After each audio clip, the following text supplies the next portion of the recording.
Χαίρετε κυρίες και κύριοι, είμαι ο Νεκτάριος Νότης και σας καλωσορίζω στο 24H TV. Συζητάμε όλες αυτές τις μέρες, όλη αυτή την περίοδο για το τι θα αλλάξει τη φορολογία των ακινήτων, πώς θα διαμορφωθούν οι νέες αντικειμενικές αξίες, πόσο θα επηρεάσουν αυτές τους φόρους και τα τέλη, τι θα γίνει με την ενοποίηση των φόρων των ακινήτων. Μέχρι όμως να γίνουν όλα αυτά, έχουμε όλοι οι φορολογούμενοι οι οποίοι είναι ιδιοκτήτες ακινήτων ένα σημαντικό καθήκον. Ποιο είναι αυτό? Να δηλώσουμε τα ακίνητά μας και προσέξτε, να τα δηλώσουμε σωστά. Πάμε λοιπόν να δούμε με τον Αντώνη το Μουζάκη, το φορολογικό σύμβουλο της εκπομπής, πώς πρέπει ακριβώς να το κάνουμε αυτό. Αντώνη, καταρχήν, χρειάζεται προσοχή γιατί τα λάθη κοστίζουν, έτσι, σε κάθε περίπτωση. Σε κάθε περίπτωση. Πράγματι λοιπόν, τι πρέπει να προσέξουμε τώρα όταν έχουμε ακίνητο? Έχω ακίνητο και το εκμεταλλεύομαι, το ενοικιάζω, γι' αυτό μιλάμε.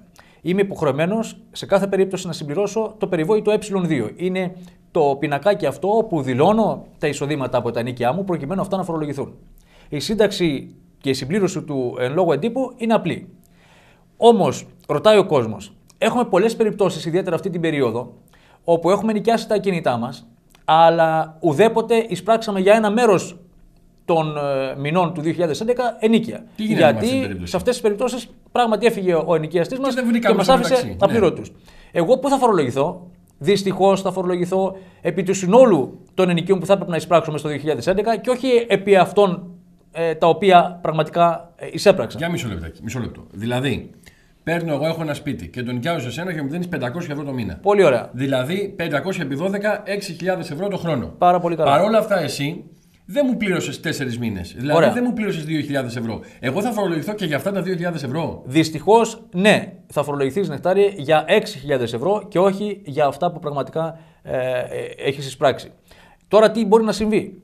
Μπορείς αυτά τα ενίκια που δεν εισέπραξες, κάτω από κάποιες προϋποθέσεις που ο νόμος ορίζει, να μην τα φορολογηθείς, εκχωρώντας τα όμως στο ελληνικό δημόσιο. Υπάρχει μια διαδικασία, υπάρχει μια πολυγραφημένη διαταγή του 2001 που ορίζει τους όρους και τις προϋποθέσεις που αυτό μπορεί να συμβεί. Δηλαδή, σου λέει, δείξε μου το μισθωτήριο που έχεις με τον αντισυμβαλόμενο, δείξε μου αν έχεις κάνει κάποια αγωγή εξώσεως, προκειμένου να δούμε του λόγου το αληθές και με αυτόν τον τρόπο, από τη στιγμή που τα εκχωρίζεις, δεν έχεις καμία απέτηση, το δημόσιο θα κυνηγήσει να εισπράξει αυτά τα ενίκια, άρα λοιπόν εσύ απαλλάσσεσαι από τη φορολογία. Αυτό πότε μπορεί να γίνει? Μπορεί να γίνει είτε με την υποβολή της δηλώσεως, είτε μετά την υποβολή της δήλωσης και μέχρι το τέλος του οικονομικού έτους. Δηλαδή για τα ενίκια του 2011 μέχρι 31 Δεκάτου του 2012. Μάλιστα. Έχουμε περιπτώσεις επίσης που έχουμε συνδιοκτησίες στα ακίνητα. Πώς αυτές δηλώνονται?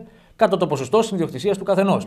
Μάλιστα, υπάρχει και στο πινακάκι αυτό στο έντυπο το Ε2, στην πίσω μεριά του εντύπου, είμαστε υποχρεωμένοι να δηλώσουμε τις συνδιοκτησίες. Αν έχω ένα ακίνητο 50-50 με σένα, θα πρέπει και εσύ να δηλώσεις ότι είναι συνδιοκτήτης στο Μουζάκης κατά 50% και εγώ το αντίστοιχο.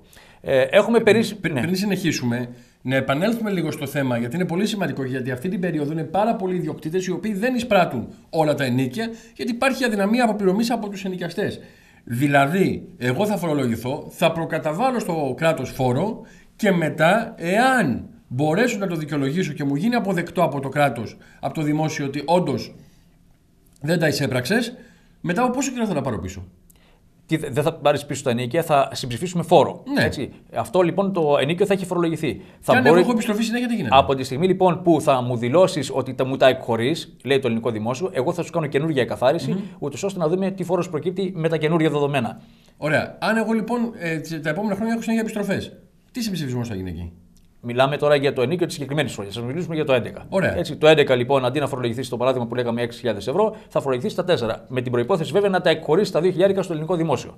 Έχει γίνει η εκαθάρισή σου και σε έχουν φορολογήσει για 6. Ναι, καινούργια εκαθάριση. Αν εγώ πρέπει να το κάνω αυτό μέχρι το τέλος του 12, θα έχω στο μεταξύ υποβάλει η δήλωση. Μπορεί να μην προλάβει. Αυτό λέμε. Θα γίνει συμπληρωματική δήλωση προκειμένου να τύχει νέα εκαθάριση και ή θα σου επιστρέψει το φόρο ή θα πληρώσει λιγότερο. Πάει αυτό με τα ενίκια και το οποίο πληρώνει δεν πληρώνει. Τι άλλο πρέπει να προσέξουμε στη δήλωση των ακινήτων? Να θυμίσω ότι δεν έχουμε χαρτόσημο στα ενίκια, το οποίο χαρτόσημο το πληρώνουμε στη ΔΟΗ μέσω του καθαριστικού σημειώματος. Έχουμε χαρτόσημο μόνο στις επαγγελματικές στέγες. Έχει καταργηθεί από 1η του 2008 στις κατοικίες.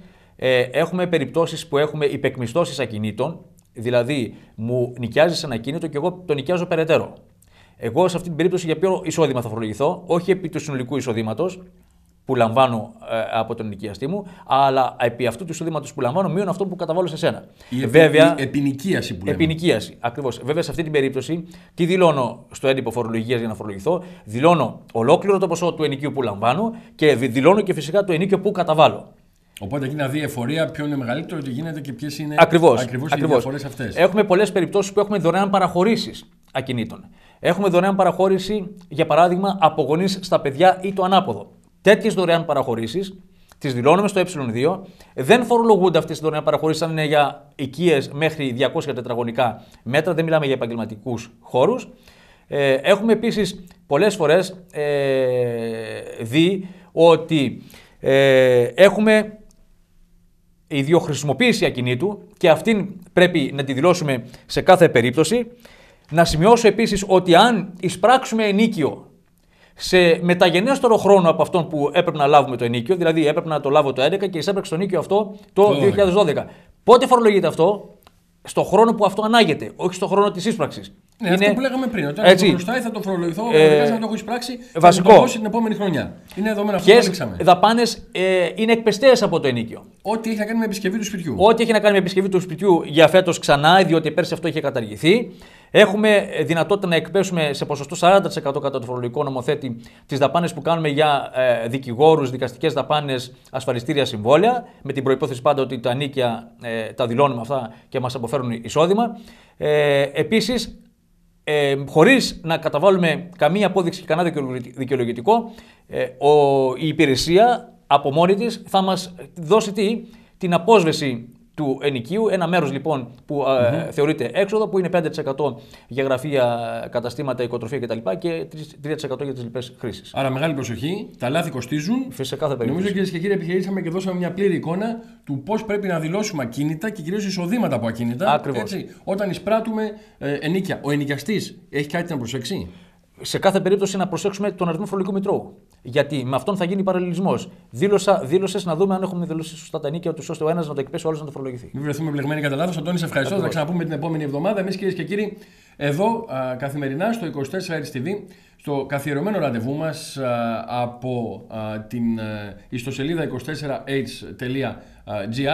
Θα τα ξαναπούμε την Δευτέρα με θέμα τι άλλο, την οικονομία. Να έχετε ένα πολύ όμορφο Σαββατοκύριακο.